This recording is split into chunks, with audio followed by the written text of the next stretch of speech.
welcome to Friday Football Fever playoff style, everybody. Mike Barnes, KV Sports. It is the second round of the playoffs. You know, Westlake seems like... On behalf of the Blanco cheerleaders, we want to give you this. Oh, wow. Token of our thank you. Thank you. And this is for Mike. The KV Sports team is proud to be associated with fine young ladies from Blanco. Another great season for the Blanco Panthers. They're excited to be in Round Rock tonight for the second round of the playoffs. That's where KV's Matt Mitchell is with some highlights. Matt? Good evening, Mike. You know, I feel a little like Brian Mays. I'm getting the Brian Mays treatment now tonight at the Round Rock ISD Stadium. They've turned the lights out on us, but the soggy conditions, and yes, it's still very soggy out here, could not dampen the enthusiasm of the Blanco Panthers fans who showed up to watch their team take on Rogers in the second round of the playoffs. Let's go to the highlights. I'll show you how this one unfolded. You know, it was soggy all evening long here, and not really the best weather for passing the ball, but why pass it when you've got a guy like Leighton Durasic? Crunch. This guy is a tractor and a trailer. The 10-yard touchdown puts Blanco on top, 12-6. You know what? Rogers was having a hard time doing much of anything on offense. The sack by David Hostetler to snuff out that Rogers attack.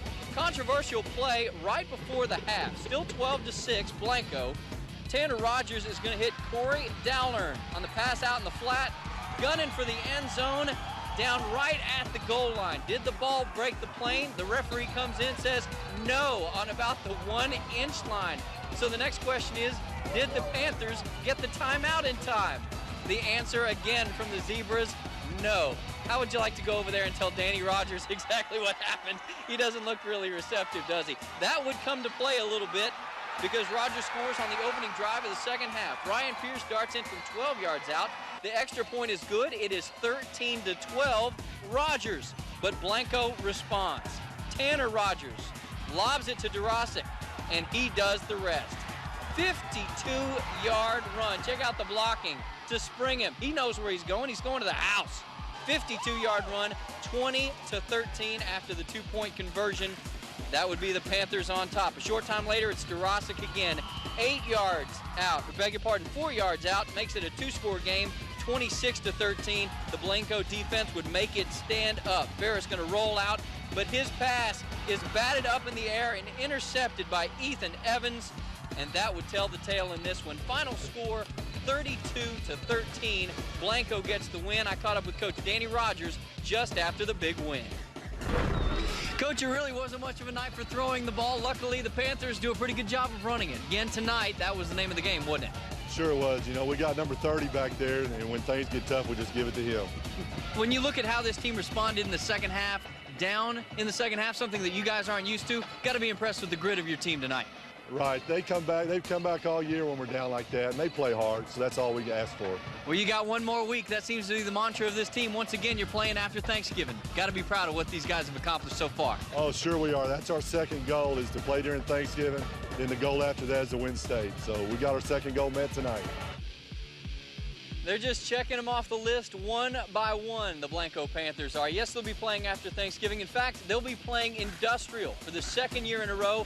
The game location still to be set, most likely somewhere in the San Antonio area. But they get the win tonight, 32-13, to advance over the Rogers Eagles. You know, Mike, it's been a wonderful season. I want to say thank you to all the great towns, all the great teams that have hosted us this season. It's been a joy to get to know the fans, the players, the coaches.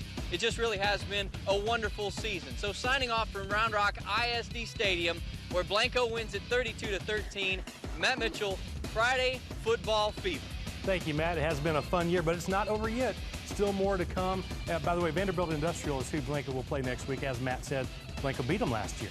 Maybe it can happen for the second year in a row. You know, I've had a great time honoring and surprising right here in the Austin area. Round Rock hosted Blanco. How about Elgin playing host to the Shiner Comanches? We saw some fans from Shiner on the show last week. Well, Shiner came out on a wet night in Elgin and put up a goal line stand against the Goldthwaite Eagles, holding them to a field goal on an early drive. But Goldthwaite was pretty tough. The Eagles get a nice touchdown pass. Can you see the ball in the rain? There it is. It's going to come across the pylon for a score, and Goldthwaite gets the shutout win. The final I have is 23-0. Goldthwaite beats Shiner in Elgin.